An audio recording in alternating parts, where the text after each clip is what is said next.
After 6 years and 14 extensions, the Commission for Sub-categorisation of OBCs in India has finally submitted its report to the President on Monday. This Commission's recommendations are going to be important if at all the Centre decides to make any changes to the reservation matrix pertaining to the OBCs in the country.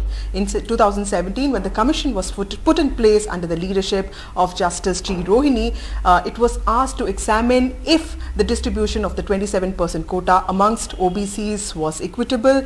This commission now has managed to sub-categorize the 3,000 odd OBC groups that live across the country in varied socio-economic conditions.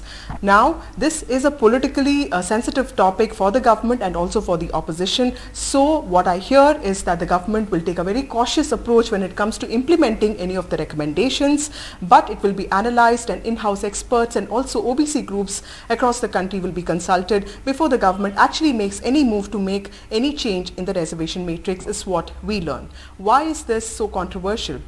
This is important because since the Mandal Commission, OBC politics in India has been a political flashpoint. This has only intensified after 2014 when we actually saw a lot of smaller OBC groups and even large but politically non-dominant OBC groups voting for the BJP. This has happened in many elections.